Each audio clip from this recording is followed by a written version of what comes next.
First and foremost, this is Anne. She is our HR business partner senior, and she's here in lieu of Matt as he is backpacking. And yeah, so we'll get started. As you can kind of go through the agenda, it should probably be pretty clear and simple. We're just going to kind of go over the data we talked about 2 weeks ago, and then if we have any preliminary resolutions, we can discuss that. Yeah, so we just, because Matt couldn't be here, so we decided to have this session, which is a more talking about the data. Sure. Yeah. I'm sure we may have some questions after we've had time to read it. And we may come with some questions. So Yeah. I have a question for Alexandra. I'm assuming, and I don't know whether it could be new because the HR question. So the Office of Equity of Washington State, I read the appropriate pages, and there's this thing that says this is in relation to the fact that some other cities have given no income stipends as well as a regular stipend. It says in here, subject to available funding, agencies may provide a stipend to individuals who are low income or have lived experience. So that's fine. At the end of the paragraph, it says, provided that the individuals are not otherwise compensated for their attendance at meetings. And I read that and I thought, it must not be what it sounds like. This is on page, I don't know what. 19? I don't have a page. Oh, number. that's okay. Did you print off with a page? Yes. If I have it here, I can find. So you can just, right. And so, because I looked at, I think 2 or 3 other cities in Washington State that were on the documents are proposing that. So I thought that would be important to think about that before we went down any rabbit holes about. Salaries? Yes, because we would think, I mean, that was an option we were talking about, and I don't understand. And I'm figuring out, because I don't have a legal background at all, that this doesn't mean what it seems like it means. Yeah. Did you find it? Just before. If y'all don't have anything, I can also add, because I am familiar with these through my work as well. Oh, good. Well, I don't mind who answers the question. Yeah. It's a paragraph just before underlying philosophy. That'll help you search. Under purpose. Page Yeah. 2. That's Yeah. on page, okay, Page 2, I think it is actually. page 2 or 3. Yeah. At the cover, it's, yeah. 2. So these guidelines do go to like state agencies specifically for work groups and committees, things that they gather to seek input from folks. So that can come all the way down to, I think in some interpretations, it could almost come down to city commissions and boards, so like us. Yep. But it isn't applicable to like councils. So it's not necessarily setting a directive that if we gave a low income stipend, they couldn't be compensated in any other way. This is for these work groups. So it is, it's an important distinction to make, but it doesn't trap us. It doesn't block us from giving either side of that, because this is for agencies and it's not. It's an RCW. I just, okay, I mean, that's fine, but I think it was in there more than once, but it was very confusing when I read it. As long as we're sure it doesn't apply to us. We have to check. I don't believe that applies to. I think it probably cities. doesn't, because I think it's just to Kirkland's state not stupid. agencies. Right. Title 43 refers to the executive offices. Okay. Ah, okay. You're talking about this, the 43, okay. Yeah, cities still have a lot of leeway in terms of what they can do for setting council salaries. So, as my research showed, most of the cities that we compared to actually don't even have a salary commission of any sort in their code. So cities still do have a lot of flexibility with what they can do. It's fine. I just wanted to double check, because I'm figuring that, I'm hoping this doesn't mean what I think it means. Yeah. On that, I had a question, because I was reading something about stipend, and it said, I think if they get more than 600, then they have to file under, what was it? There's a form that must be filed. Like the 1099. So my question was, how much of a stipend do they have today? And is it under the 600, or is it over 600 already? and they're already kind of filing the 1099. This is for the councillors. Well, somebody's got at their fingertips the actual amount they make, and I forgot. More than 600 a month. I know that it's like Over 1,000. Yeah. 11 or 12. Okay, so And I know they're, we paid them through payroll, so they get a W-2. okay. Oh, So just wanted to make sure that if we were to go above the 600 threshold, that we wouldn't be adding another step. They already do the They step. already do the step, okay. That's- This might be a silly question, but where can I get information on what is today? Like on all, like salary and fringe benefits? Like, Did we not get that in the packet? So that, the document that we gave, the teeny tiny Excel that one, spreadsheet, that shows basically what Bothell and all the comparable cities receive. Some of them do receive fringe benefits, and where we could, we included those. So they're all kind of all in numbers. Bothell doesn't receive any additional fringe benefits. I think I know where that is. It's in the smallest, it's the one with the smallest type that you need a magnifying glass for. I think I have it I'll show you what. pulled up. It's the one that was highlighted yellow on Bothell, right? Yeah, that's the one. Yeah, because if you look at the heading, Yes, and then you can it see said, annual mayor, yes. deputy mayor, and council. That's the number. Thank you. For us plus the other.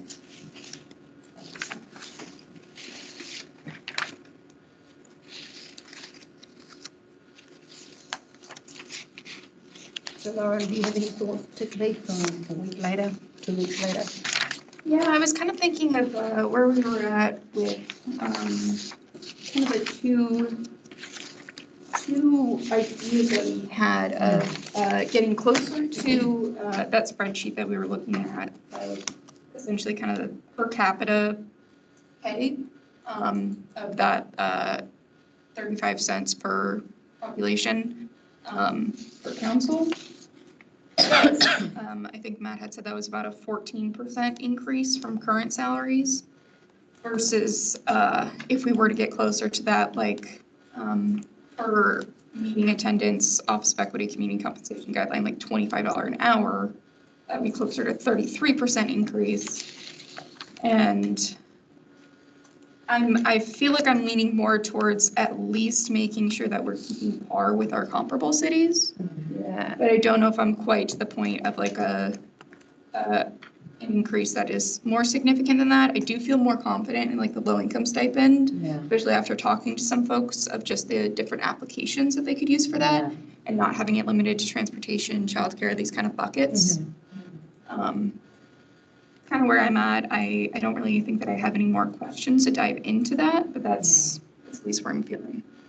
So I'm right where you're at. I think if I was to make a decision in this moment, I would say let's make sure that we're getting enough to be comparable. What was it, like the I-5 corridor cities like Shoreline and I think City of Richland was another one that we usually compare it against. I want them to be comparable, but also keeping in mind that, so for example, I was looking at Kirkland. I know Kirkland is a strong mayor city, so they're gonna have a higher salary as it is, but they renew it every 5 years. And they increase their salaries by over 100%, which was really interesting. And so I started looking at Bothell in a different, like kind of, do we have to go higher? But then I remembered I was comparing apples and oranges because we're not a strong mayor city. But the council people, can't you compare the councillors? Well, Kirkland is a council manager city, so it is like Bothell, so it's structure. However, Kirkland is so much larger than Bothell, so we typically don't compare to them. So that's why you're seeing those comparable cities there, because they meet the criteria for population, budget, structure of city, and all that. Okay. I'm very ambivalent, I'm torn between looking at comparable cities and thinking about what a median salary should be. as I thought more about it, the minimum wage approach I didn't like because this is way beyond minimum wage work. Agree.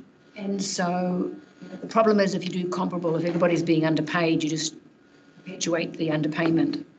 Yeah. So so I said I'm torn between, and so part of me would like to start with what we thought a median wage for the area might be. It may not be a median, but I'm going to use that as a generic terminology at the moment. And then see what that would bring us to, and then think about the comparable. And that was how I was thinking about it. I could be talked out of this. But it seems that two things are going on, but. So just so I'm clear, we're talking about kind of doing traditional look at benchmark, et cetera, versus the equitable, making sure that everybody had access to this type of work.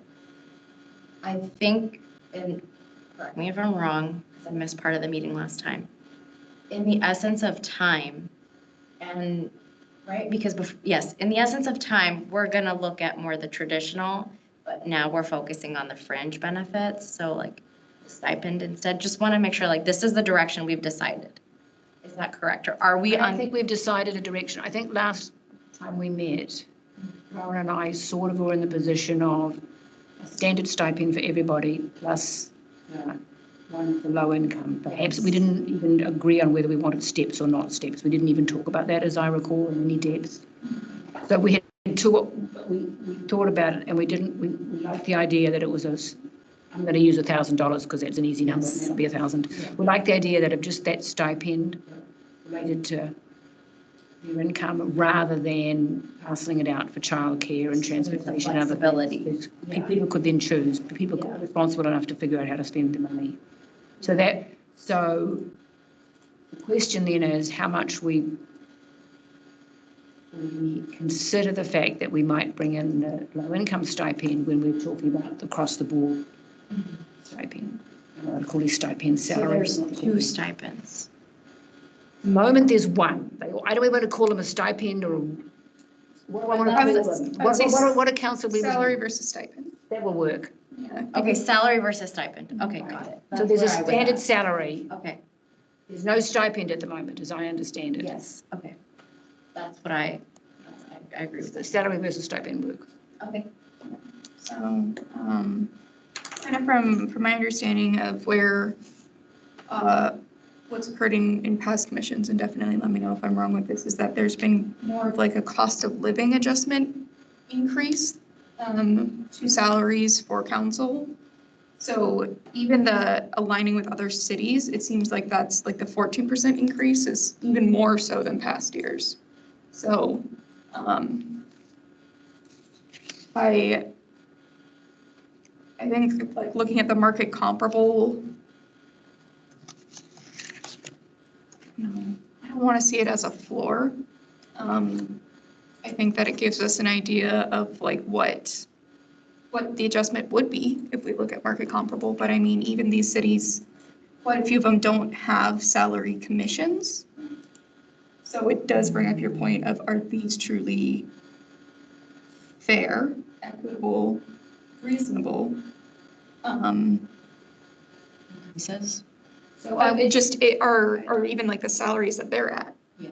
But we're even below theirs, like on average, per capita. So is meeting them enough? Do we go above market? Do we go above market comparable to go for more of an equity approach and add a stipend? Or do we go market equitable, market comparable, and add a stipend because market comparable is already more than just a cost of living adjustment? So what we've done in the previous years is we made the decision that we wanted to be a little above median. And we made the decision that we didn't want to get behind. What's tricky is if we make a decision now and then 3 other cities have got salary commissions or making a decision in spring, we're going to be behind almost immediately. So we potentially we rounded up or a little more generous, I think, because that was sort of a strong, that was what the belief I saw for a couple of years. We started pretty much at market comparable and then we rounded up a little bit, or I think more last time round because of the inflation. So if we do that again this year, plus the low income stipend, I believe that we're closer to a more equitable solution. And I think it addresses both avenues that we were either go comparable, like you said, or go the more equitable way. And it might not be as equitable as we may think, but it's closer, because then I remember we talked 2 meetings ago about how we might not have all the data available to us in this short amount of time. And can we do the work now in order for the next time? I think if we do that, if we go in that approach where we are going more generous because of the rotation, plus the low income stipend, we're addressing both goals. Even though initially it wasn't to address both goals, it was either one or the other, but we ended up doing both. That's what I'm thinking. So one thing I'll throw out there, because I'm hearing a lot about cost of living adjustment. So the average, we did ask our comparable cities that. So about the average cost of living adjustment amount for 2024 was 4%. So that could be something where we say, in order to acknowledge cost of living adjustments, maybe increase by 4%. That's a starting point. Yeah. I mean, kind of, if we want to make it easier on the ears and the eyes, breaking it down to, we agreed on a 4% initial increase for cost of living. And then we actually agreed to add an additional 10% to align our cities with others' pay per capita. And then in an effort to address our city's equity commitment, we want to add low income stipend. My only thing with that is I think it's still, to Rosemary's point, if we just meet market comparable, we may fall behind in these cycles. But then I think that leaves us kind of a gap, and I don't know, I don't want to assign an arbitrary number, an arbitrary increase. You mean like that 10% number? Of beyond that, of if we kind of look at like, if it was about 14% to align to other cities per capita, just in total. Yeah. I don't want to, say, oh, we should do 20 just because 20 sounds good. Right. Right. So I do kind of, I wonder how to find potentially a point that is, to your point, kind of the roundup to make sure that we are staying ahead of. Last time you did calculate, I think quickly in your head potentially, which was impressive. If we started from the average number of hours worked and thought about what hourly rate would be. Yeah. Because the average number of hours according to the data we collected was 16. It was, what was it? They had the low and the high, right? Yeah. And we broke it down from there. Yeah, the average was 16. 16. And so I remember, Yeah. averaged out to, I believe, about $20 an hour for host. So that is above minimum wage. As it should be. It's $188 budget. Totally. So maybe Can someone calculate that? You can do it if you wanted to. What it really would be at 16 hours a week, and whatever the minimum wage is, which I don't know. What is it? There's a King County minimum wage, is there? No, they follow the state. Oh, it's a state minimum. Yeah, which adjusts by CPI. Cabot, I just take a minute. Okay. Wi-Fi are you connected to? It would be useful, but Sure, we don't want to be lower than that because that's already embarrassing. I also would mention too that we talk about cost of living and falling behind is that a lot of the cities, as I mentioned, have the salary commissions in their codes. And those are not updated as often as the salary commission would be. So you're already kind of going to be a little bit ahead because you have a regular salary commission meeting. So just something to think about.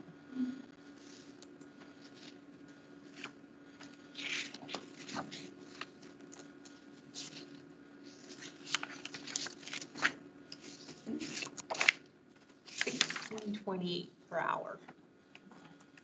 So that would be 13,478 per year. If we're looking at the 100 or 16 hours per week. Is it 1628? 1620. 16.28. Okay, so that's, yeah, 13,545. I'm just taking 16 hours per week, 52 weeks, times 1628.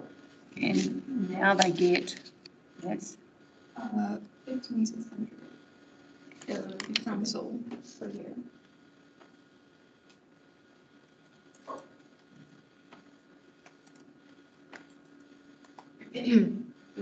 so can we do the calculation on a, Excuse me. So they're getting 1875. that's what I was going to ask Yeah. somebody to do, thank you. Yeah. 18, they get 1875 an hour. 1875.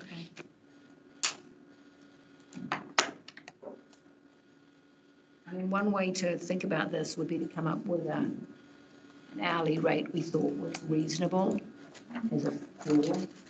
In the low income stipend would be So in the document, community compensation, they have a section for there's a self-sufficiency report for the state of Washington in 2020, I think was released by the University of Washington. It said that a family of 3, their salary, the base salary was $92,661, which comes out to $45 an hour. So that's assuming like a 40-hour work week, full-time job, and that's how much you need to. So what if we broke it down from there, part-time, and we looked at the hours? But if this was 18, so if what they're currently getting at 18 an hour, if it's going to go up to 44 an hour, that's more than double. So we wouldn't do 45 because that's for full-time. But it could be the same hourly rate. Oh, But right. just fewer hours. So 16? Yeah, it's 832 hours per year. That's what it comes down to. Thank Lord for people with spreadsheets. 800. 832. 832. So that would be 37,440 for the year. No, she's using the 800. She's already done the division in effect. Oh, right.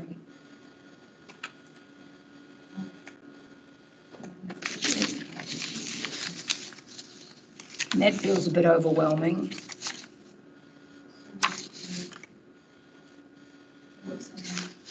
We divided that by 12.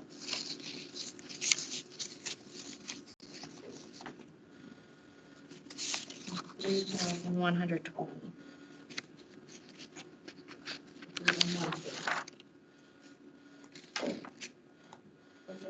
That was what Kirkland ended up with.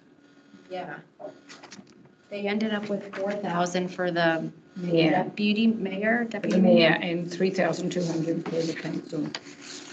But as you pointed out, they're bigger than us. Yeah. So that's about $900 less than if we did 3,100, for example, for the mayor. That's about nearly $1,000 less than Kirkland's. So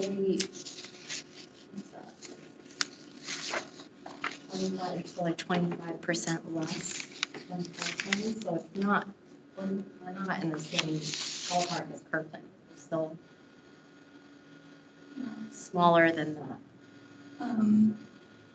What I had looked at before was just a little bit further down is like the one-time engagement fees that they were charging, and that one was $25 for anything that included up to 1 hour.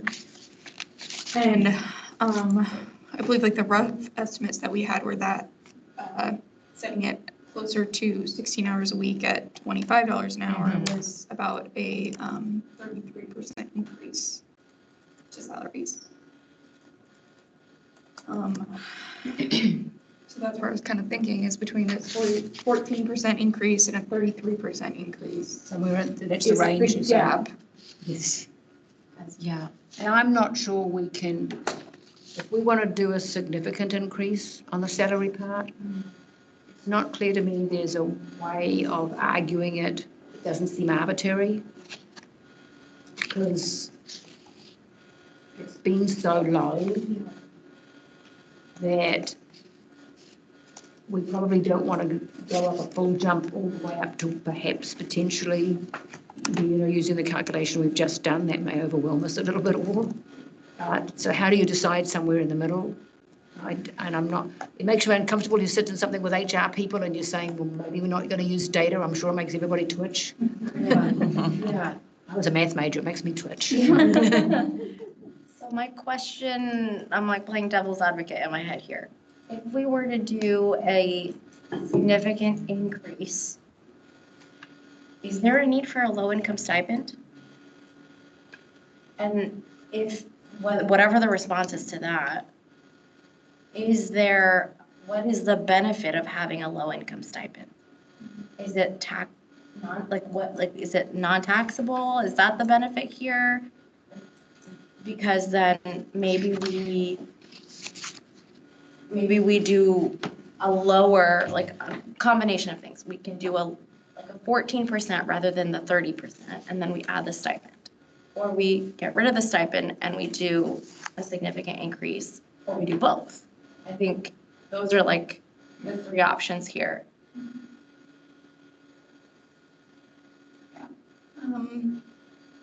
I think in my mind, the goal of like a low income stipend is to make sure that whoever joins the council is like joining on the same footing as everybody else. And so I think about it in ways of like myself, I'm disabled, and so where my salary is fine for somebody else, I have an extra 2K, like 3K a year in medical bills and medical debt. So that's like lost money that I can't use in the same way that other people can. So a 1K stipend per year gets me closer to where everybody else is at.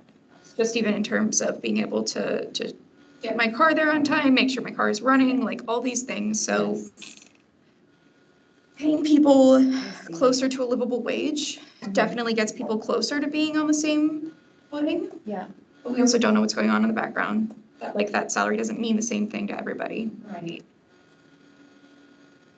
Well So then I don't know. but then that is equitable. That is meeting our goal to be more equitable, because we don't know what people are going through. We don't know what bills they have. Maybe they're helping a family member that doesn't even live in the state of Washington, like so many different scenarios. Okay. I mean, it is true, paying somebody with a very high salary, you're paying a CEO somewhere, they don't need a low income stipend. They're not low income because of the nature of their work. But this is a salary for like a part-time job, essentially. It's a part-time job, and we expect that many people in their family, there'll be another income, or another source of income, I should probably say more.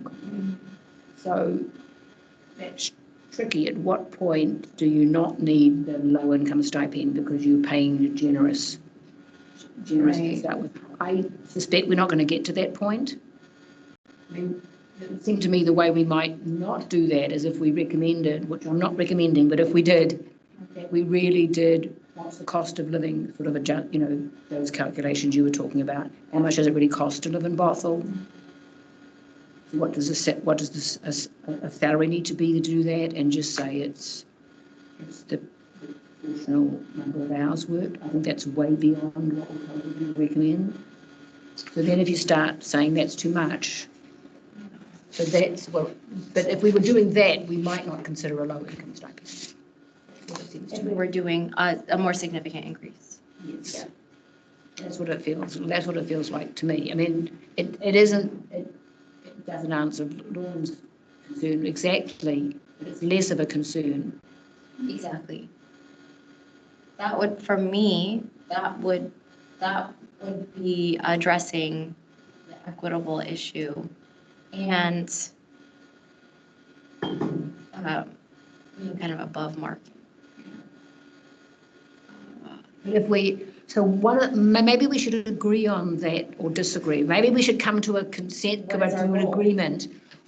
Not just what's the goal, but are we bold enough or stupid enough, whichever version of the word you want that to be, Yeah. right? One of those two, bold or stupid. Yeah. To really think about what it costs to live in Bothell and do that calculation that you just started talking about. Do we want to go that far? Because if we don't, we can stop talking about it Mm-hmm. and move on to some other position. Yeah. I forgot how much it was by now, but it was a lot. Like 14. It was more than that. You did the calculation of how much it costs to live in. Oh, in the state of Washington. The state of Washington, and Yeah. Bothell is a lot higher than that. But even if we use the state of Washington. So the $45 an hour, so it was like 92,600. Right, so the question is, does $42 an hour seem unreasonable when we're paying them now? The amount, 16 or something? You wanted to put these numbers on the board? Yes. We could all kind of see it.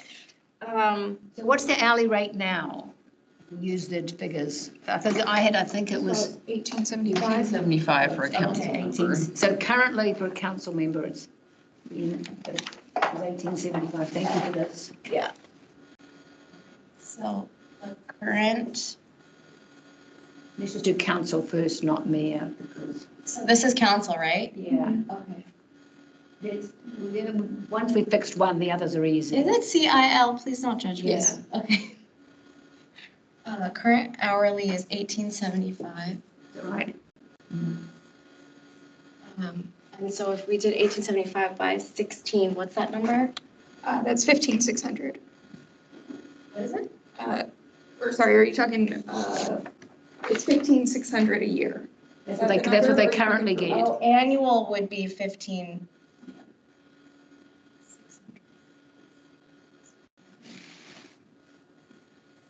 Nice board lighting. Okay, so I'm just gonna. So if we went to the high end of what we've talked about,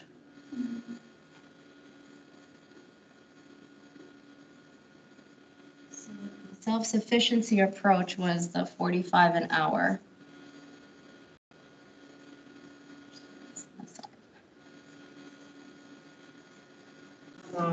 which was how much a year? Which was, 37,440. what is that? 37,440. So the annual. Oh, yes, so the annual to match, so Yeah, if we that's do right. this, it would translate to Annual. 37,440? So that's significant. And what's the percent increase on that? It's a 40% increase. 40%.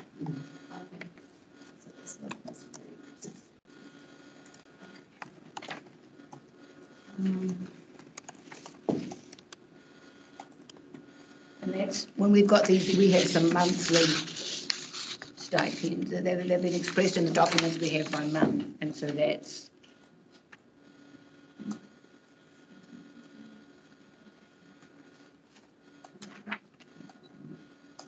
It's 25 a month, isn't it? So that was the approach, the second approach in the document, right? Yeah, the 25 a month was, for like a one-time engagement. So that hour, So a that, one-time engagement. and that one was 20,800 a year. It's about 1733. 20,800. And was that the 14%? No, I think that one was closer to 30.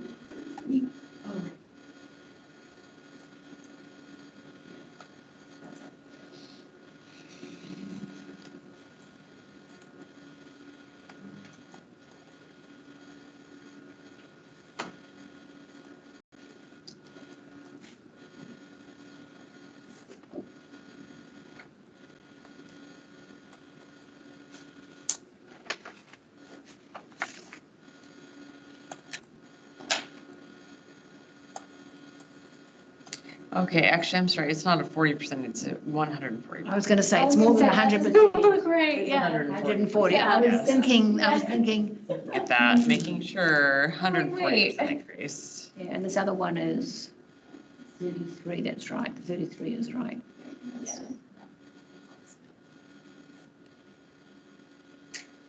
Okay, that's a huge gap. Yeah, and then the comparable was about 17,000 per year. And this was,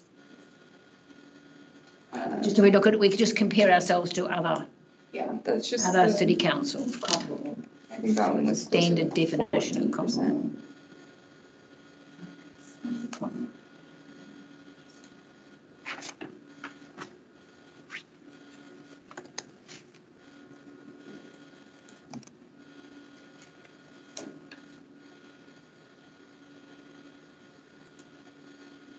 HR people. What? Do we have any idea? I think I know the answer to this question, but I'm asking it anyway. What percentage of people have part-time jobs? Who are employed? Do we know? At the city of Bothell? Well, it can be any, I'm sure we don't know the city of Bothell, so, but what, do we have any data on that, whether it's national or local or anything else? I have only city employee information. Right. I'm just thinking of just kind of like a sampling of like how many people that Yeah, are I was just, employed are what I was currently trying to think through my head of, how, is it reasonable to think that some of our city council have part-time jobs, which I know some of them do I already? think so. part-time if not full-time. Yeah. Right, or no jobs, part-time jobs. So I think it's important that we agree on a goal. Because once we agree on a goal, then it's easier to decipher which way we're going here. So what's our goal? Like, what do we want for them? Like, and I think we discussed this 2 meetings ago, where our goal is to have them want to come back and work for the city, and also to attract others in the city who may not have otherwise thought of working or working for the city. And so then the equitable approach was really cool, because then we could have a representation from all different backgrounds.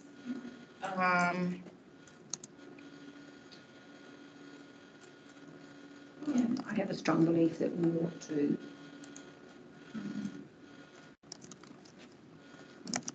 reward, that's not the word I want, but the word I want disappeared somewhere. That we should pay, I'll just say pay, we should pay people respectable wages, living wages. I mean, I have a strong belief, we are not paying them a living wage now. We're ways off a living wage. That's, for me, it's pretty simple. And it's particularly important that, I mean, that an agency like ours, that a city like ours should do that. We can afford it. Politically, it might be unpopular, but we can afford it. It's not like some of the cycles of low incomes like daycare that people can't seem to figure out how to get out of the structural problems we have there.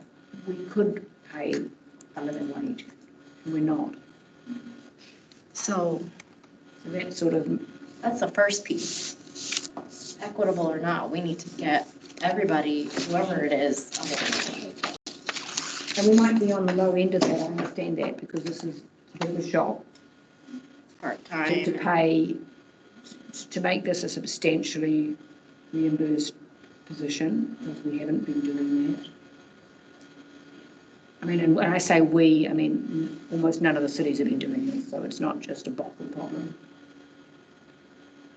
I'm going to just insert a little comment here, and this is just from my own kind of HR background, is that even though we call it a salary and they're on the city's payroll, they are different from employees because employees go through a hiring process. They have to be qualified. They're interviewed by management and all that kind of thing. There's kind of that merit-based work and competition for employment in that sense. Whereas people come to the council by a vote of the people, by volunteering, by campaigning on issues versus the work and the work that they can bring to the position, but they are being approached at from a different standpoint. So that I think that's also something to think about as far as in the context of living wage and all of that. So kind of approaching it from different standpoints as far as who these people are in relation to the city. And that's really important. Out there. So I'm going to ask, that was helpful, but when you say, think about it differently, I go to a quantitative differently, does that mean they should get more or less or the same, or just we need to be aware that they're politicians, they're politicians, and we pay, some politicians get paid well and some don't. Sure. And that's, that's one of the reasons why we, when we were picking comparable cities, was to say, let's look at those cities that have a council manager form of government, because for some of those cities, the mayor is making big running the city full time. So so it's really, I mean, it is your policy decision, but my job is to kind of point out, facts about these different positions and things to kind of keep in mind as you think through, how those play out. Because what we don't want is someone to be working here just for the money. We don't want, that's, right? And especially, kind of when we think about incumbency, like we do want to retain good Yeah. people, but you don't want to retain people because, with the current benefit, they can just kind of fluff their retirement account with this. I think one way to look at it is we did open up this process with kind of, talking about coming to this role as an act of service. Mhm. There is a sacrifice in that. Mhm. And so we culturally kind of view public office as you're serving. So, you don't, there is an element of sacrifice. So you are sacrificing. So you're not necessarily meant to be seen as a full-time employee in other contexts. What I would say with that is kind of similar to the equity conversation, is how do we get people to the point that one person isn't sacrificing more than the other?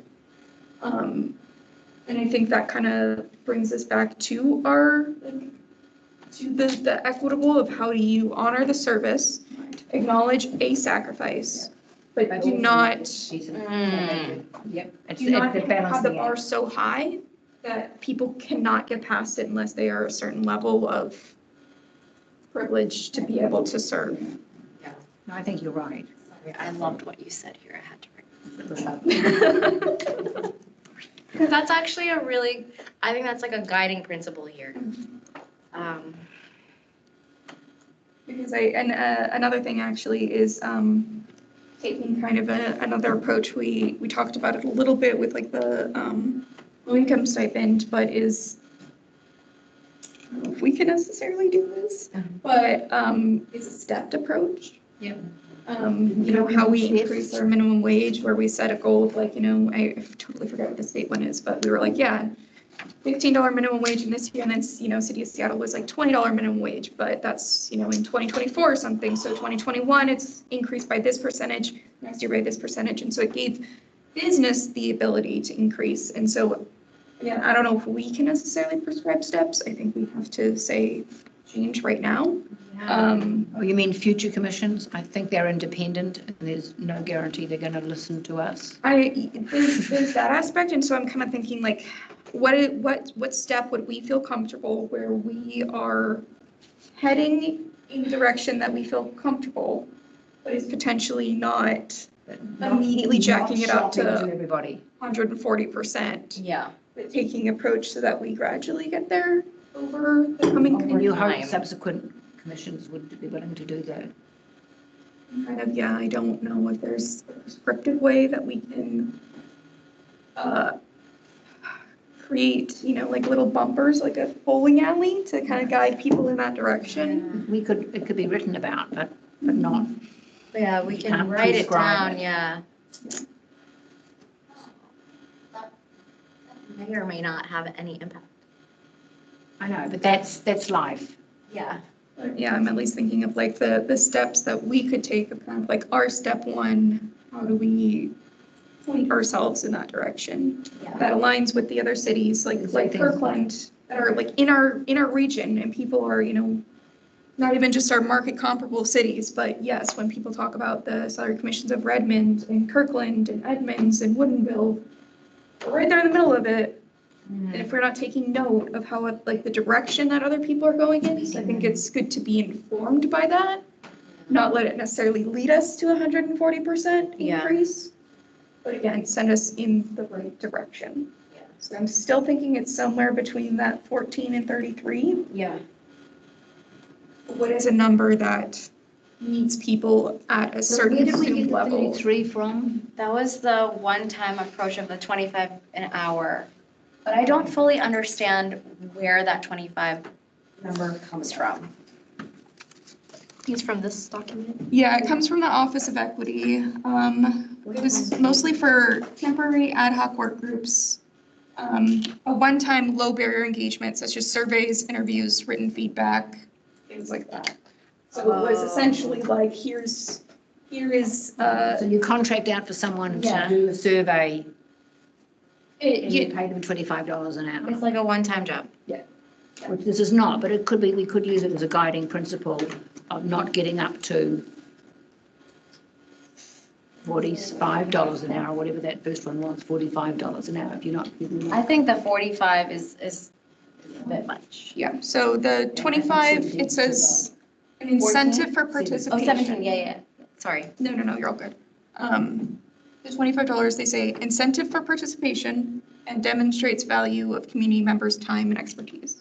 So even within that, that is setting 25 as incentivizing, which kind of leads you to believe that it is above what is deserved, but meant to, get people eager to do it. So I understand, us bringing in some eagerness, some incentivization, balanced with, So what do we think about the $25 an hour plus the low income stipend and stepped in the way that Kirkland suggested? Kirkland said, according to what your household income was, you would get 1,000 or you would get 700 or you would get 200.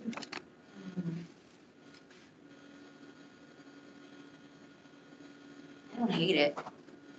Let's just start off there. I don't It's hate it. really enthusiastic. I don't, I'm gonna simmer with that. Would like it higher, lower, or you just don't know?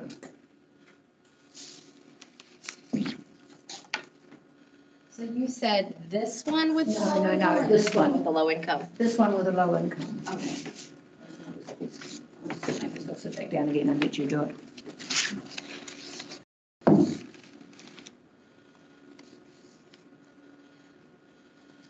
Is it safe to say that we're just not gonna do this? Yeah, I think this is out.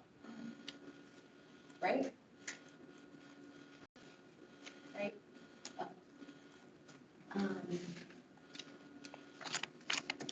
Didn't we last time came up with one of our, and I don't remember how we did it, Lauren, did we? And I think you were the calculator because you were the one with the computer. We came up with that was in the mid, it was in the low, it was a bit higher than 2,800. I remember coming up with a figure. But maybe that was for the mayor. Oh, right. Well, yeah, it was the $23,492. It was a 28% increase. And I think that was the per capita. I was writing the numbers down really fast, so I don't remember.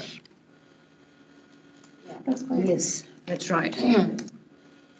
So it's just, I just did the math on the 2,800, and that one is about 42 cents per capita.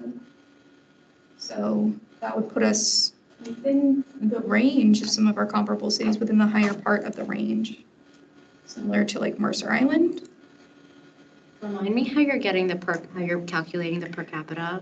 Took the 2,800 and divided by population size. Okay.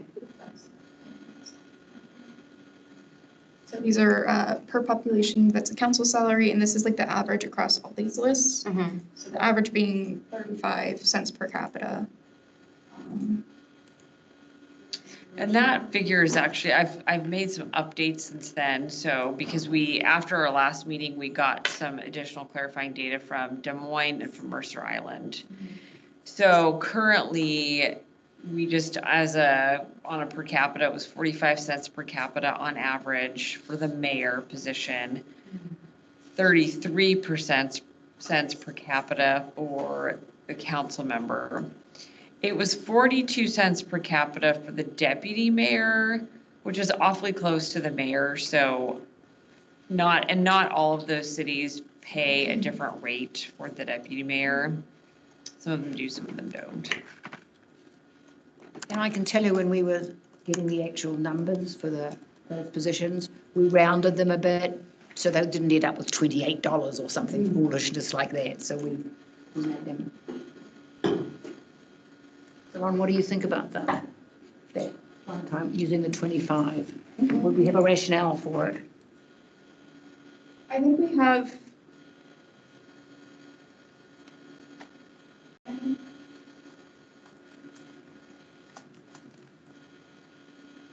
I like the rationale that was used in the document. Yeah. So it's not, because, you know, we've got this thing about if we want to go beyond comparable, it's useful to have something to say we used. You have to justify it. Yeah. And I think Well, that really, we have the power just to make the decision. It's Just very bizarre. give them everything. So we have a rationale for it. Yeah. Um, On the low stipend, the low income stipend, what is the threshold? So if you look at do you have the? I have the Kirkland. Kirkland one, look at the I do. back, section 5 on the back. Is one of the Okay. clearest statements that they have in this document. Okay. Most recently determined by the Secretary of Housing and Urban Development. Excuse me. Shall be eligible for a single monthly low-income stipend for up to 1,000 based on the following schedule. So 1,000 per month. Eligible households at or below 30% of KCMI, King County medium Well, income. we have this problem that we can Snohomish here, so we need a different. Okay, 700 per month for eligible households at or below 50. Okay, so there's that schedule.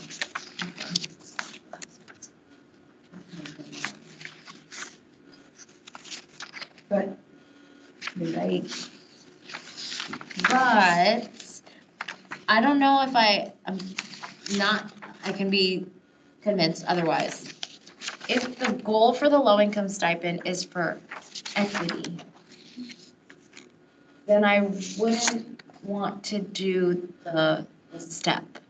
I would just want them to have it from the beginning because we don't know what they're going through and it for equity purposes, it's just better to have it for them at this moment in time. I have no idea whether this really, probably it's too new at Kirkland, I'm guessing, to know how this will fit in. And the other thing is maybe we don't give them 1,000. Because this is Kirkland, so they're giving them $1,000. Maybe we go less. Well, what I don't know is how many council people would ever get the 1,000. Because of the, you know, you don't know what would this mean in practice. Yeah, that's what I'm not understanding. Like, how would it look actually better on apply? paper than the reality, which it may well, but I'm sure, you know, in a couple of years, the next salary commission could have that data, I'm assuming, about how often, if we did this, how often those low-income stipends were used and at what level.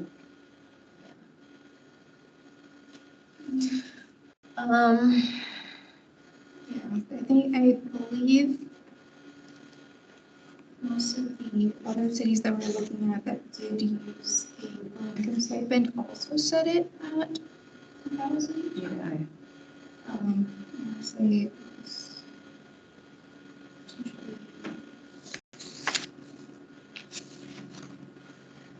So have we agreed on that Self-sufficient, the $25? Yeah, that's where I'm I at. think have you agreed on that? Is that part of your agreement? Yeah. Okay, so we can put a big red star by that Let's one. do it. So red. Not red at all. This one's a good one. I don't know if the other ones are working. Try that one. There we go. Yeah, so that's We have the rationale from the the Office of, Office of Equity. Yeah, offers an incentive for participation and demonstrates value of community members' time and expertise. And we can say we used it as a guideline. It's not, Yeah. it's not it's not exactly relevant because it's the one time, which this is not, but we used it as a guideline or something. potentially it could be a one-time if they did it for a year or whatever the one term is. And then after that, they It just, depends on how you think of one time. If they were thinking, Right. you think of one term. term as a, Okay, so how about, my question is this the same approach that we want to use for the mayor and the deputy? would make sense. I think so too. So what we need for one, Should we? how much is that a month? Because we've got all these monthly data here. The 2,800 should be about 1,733 a month. Right?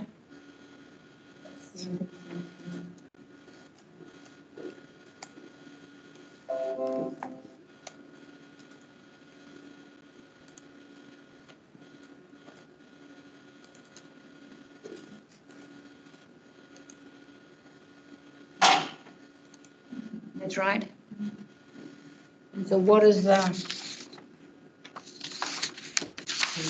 so now they're getting 5,600 and this is the council one, go up to 1,733. If we did the 33% for the deputy mayor, what would it be? And if we did the 33% for the mayor, what would it be?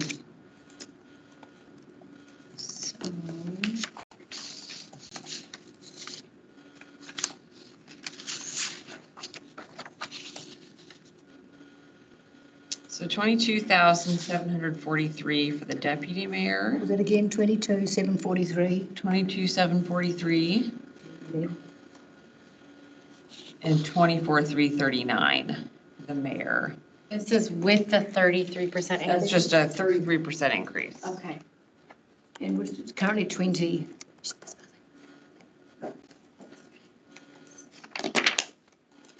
Did you get that? Yeah, Okay. so for, So that's the annual, right?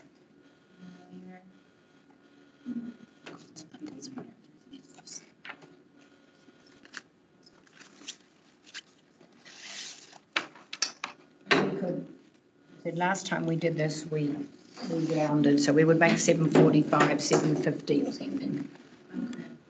So that we didn't have crazy numbers. But we don't have to do that.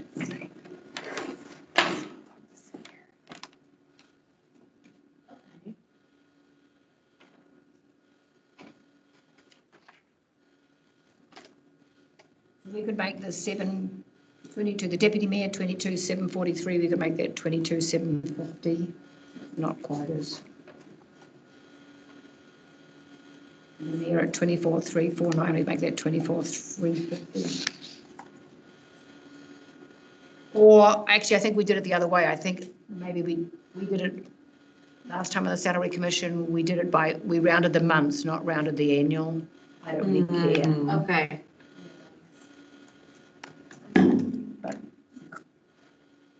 So I think that we should cross out what I just said about the mayor and deputy mayor. So, round.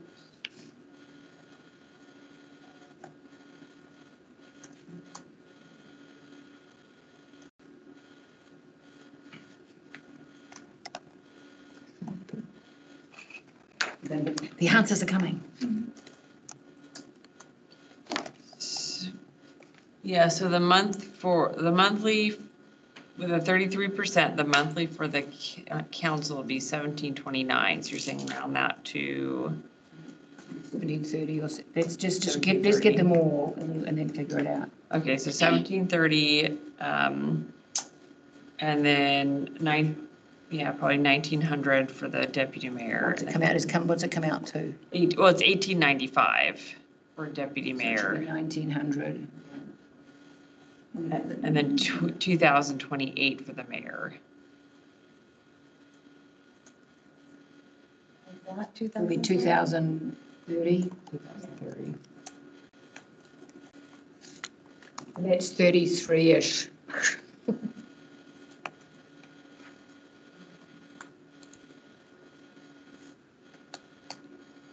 Are you taking notes? Because we are rambling. Oh, yes, I am. You're doing a good job. But we have an answer for one section. Looking for an eraser. Is this an eraser? Stamp. Spray there and potential paper towels here that may. Thank you. I'm expecting this in this room. Oh, wow. I used to. I know, yeah, the like felty kind of ones. Good question. We are at 6 p.m. right now. Do you want to continue or maybe discuss this at a later date? Do you have the July 11th set? And I believe there's going to be there were a few questions that we'd asked last time that I think was going to come with some answers. Yeah, that works too. I'm going to suggest we stay another 15 minutes to see if we can knock out Low-income a stipend? low income stipend. I'm cool. And then we've got a couple of weeks to live with what we did and see whether we like what we did. I like that. So the question is, do we want to follow these other examples of low income stipends? Which is, I think they were all tiered, the ones I saw, I remember, but I didn't take a note on it, so I may not be right.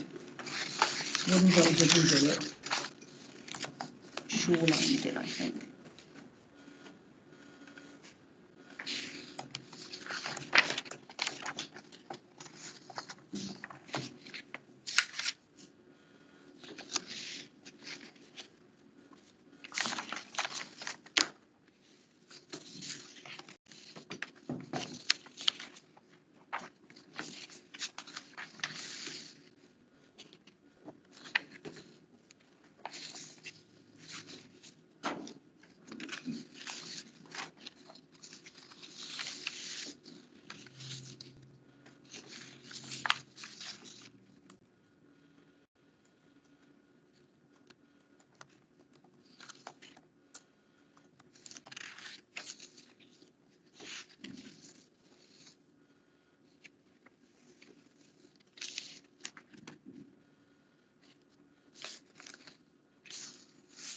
It's the bottom of the pile.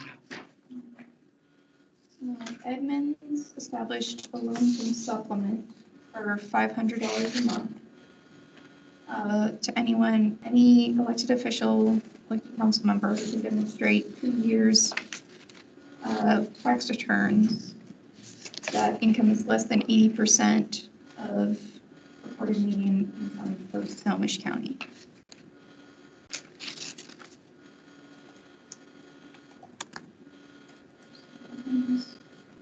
$100 a month. 80% of. So Edmonds had a flat rate. Yeah, Edmonds had a flat rate. And they only do the low income supplement for council members. So I believe that's. They have a strong mayor, don't they? Yeah. I thought Shoreline did, but I don't see it now. After this many.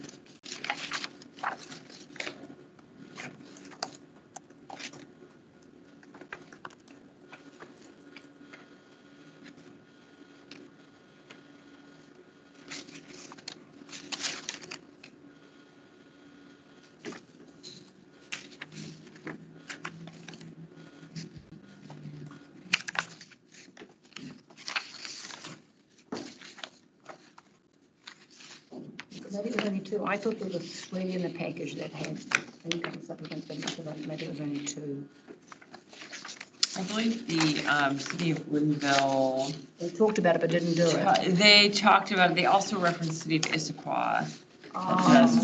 Is that what I, Yeah, Issaquah offers a stipend of $350 per month to any council member whose household income is at or below 80% of the King County area median.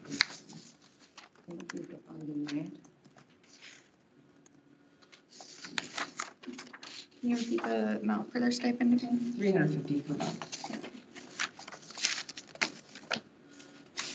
Can I erase this, or do you guys need to? I think, don't, I have it, you have this, you have this? I sure do, yeah.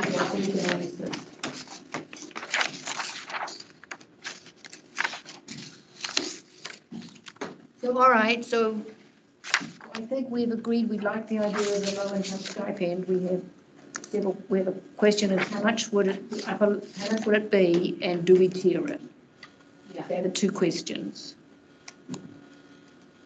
And the high end that we know so far is Kirkland at $1,000 a month, and it's tiered, so it's a 3-tiered system. And then Edmonds was 400 a month, Edmonds 500. 500 a month, and Issaquah was 350. 350. So we've got 350, 400, and 1,000. That's the cities around us.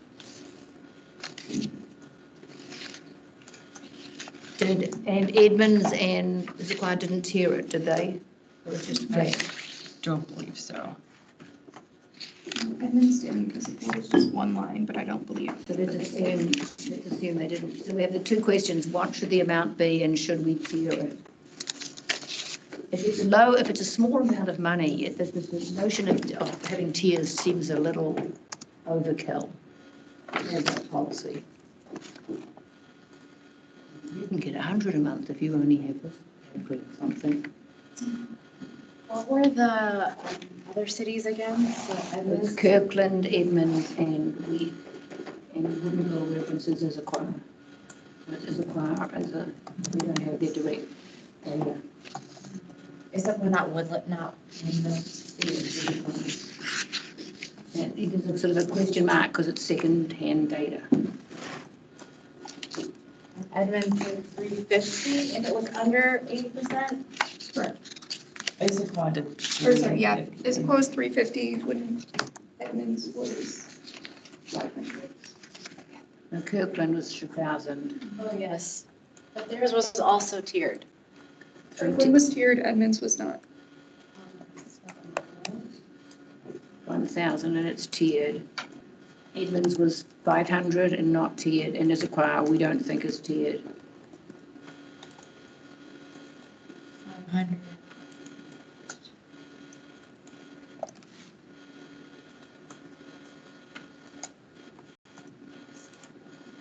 So, the kind of comparable thing is that Kirkland's lowest amount for the stipend is 400 for below 80%. Edmonds is 500 for below 80%. Issaquah is 350 for below 80%. So 350 to 500 is kind of the range for Very helpful. 80% of area median income. So we could put, by Kirkland, it was 500, was it? 400. 400 for below 80%. Yeah. So that's 400 and the other two are below 80, so the other two is, so we've got, that really does narrow it down. Both of, no, this was, sorry, 500. No, 400, and this is Evens, and those other two are both below 80%, so they would stay the same. Yeah.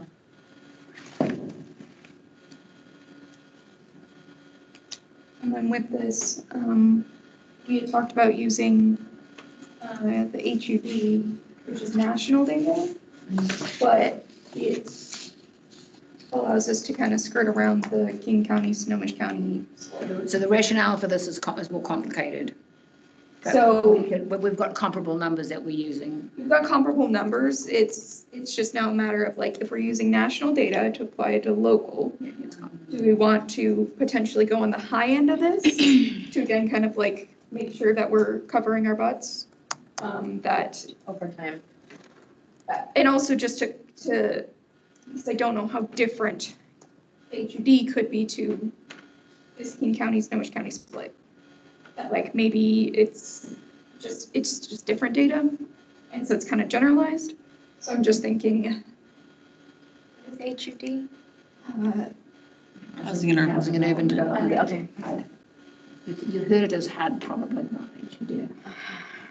So what does that mean for the number? I'm just thinking of if it's just a consideration in this of that national data could be. Oh, the 80%. Who qualifies as 80%? Yeah. Is uncertain at the moment because we don't know how we're going to calculate it. So just for frame of reference, in Woodinville's report, they reported that, and they used the King County AMI. They said that a one-person household at 80% of area median income would be 82,000. So that was for a one-person One household. person was. It'd be higher for a four-person household, for example.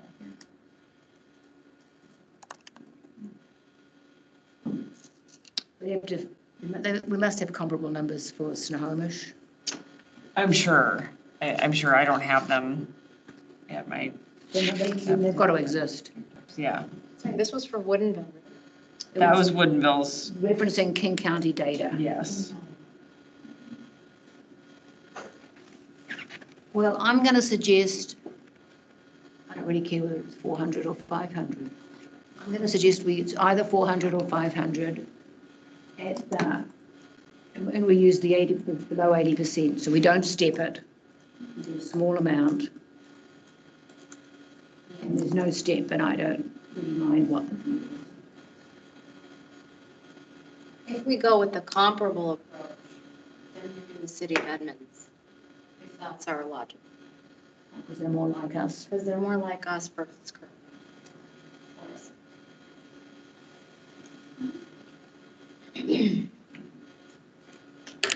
Issaquah is actually the closest to, well, I'm not sure what the population of Edmonds is off the top of my head. Issaquah and Edmonds are definitely closer. Issaquah is quite a lot like us, actually. In population size. 4,000. Yeah. Do you have, I mean, this is a case where the argument really is about who are some cities around us, and one can think about it as sort of a trial experiment. We don't know.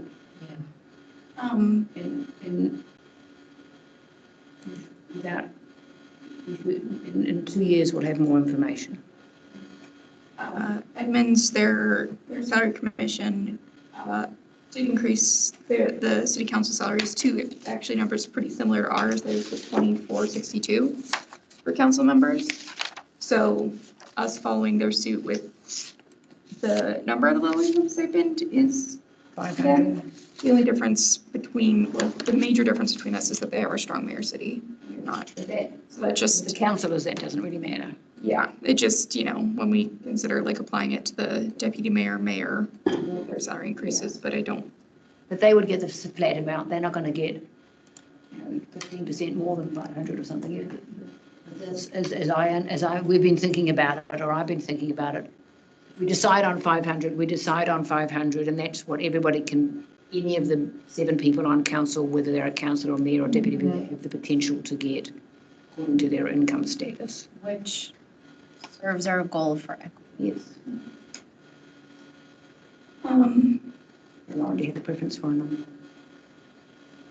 As soon as we have a number that we agree on, we can go home and eat dinner. I don't like you. I mean, I don't feel like I can comfortably decide on that number tonight, because I do Okay. want to figure out what the difference is in the numbers between HUD and like what we're looking at in Okay. King County. Okay. So I like, if there's like a way to break that down to kind of explain it and figure out kind of what the national, household income expectation is versus Snohomish County, King County. I may be wrong. I thought what you were talking about was how we calculate the 80%, not how big the stipend is. I'm pairing them together. Okay, got it. Well, that's fine. If you want to think about it, that's absolutely fine. We've narrowed it down. We've come up with if we're happy, into 2 weeks. We've come up with the numbers for the city council and the deputy mayor and the mayor, and we've narrowed this down. Yeah, I think that the information that we have next time and just being able to kind of think about it, mull over what those numbers mean, and if we can kind of have like, if it's able to lay it out of what the salaries that we've agreed to, and then plus if somebody was claiming the full low income stipend of 400 to 500. We've got two numbers in 400 and 500. Yeah, and then see what the increases are for those based on the initial salary, just so we can kind of see it all and see what we're actually doing to all. We okay with that? I'm okay with that. Let these nice people who've been here since early this morning go then. Yes, I'm totally okay with that. All right? So just so I'm clear, is there any information that you need from us for next time? You want a chart? I would love to know the differences in the numbers, if any, between what 80% of HUD would look like versus 80% of King County versus 80% of Snohomish County area medium income, just for comparison. And then just kind of the list of what we talked about with, I mean, I have it in my notes, but if we can just lay out what the salaries look like. And then Salaries look like, and you can have a column saying the potential maximum if they got the $500 stipend or $400. That's so easy to add. We don't really need that particularly, but. I'm thinking because it feels like oh, that's so easy to add, but like it is still a good chunk of these, you know, that it's about a third of their monthly income. So want to see what that actually comes out to and how much this number changes. With that? Yep. Thank you, folks. I know it was a bit agonizing. This was good. I really enjoyed You this. enjoyed this? Alrighty, for next meeting, it's July 11th. I believe it's in the same room as here. Let's just double check. And Matt will be back. From his backpacking trip. Yeah. He comes back the day before. Does anybody know how he's doing? Haven't heard from him, but He is off the grid. Yeah. Okay. I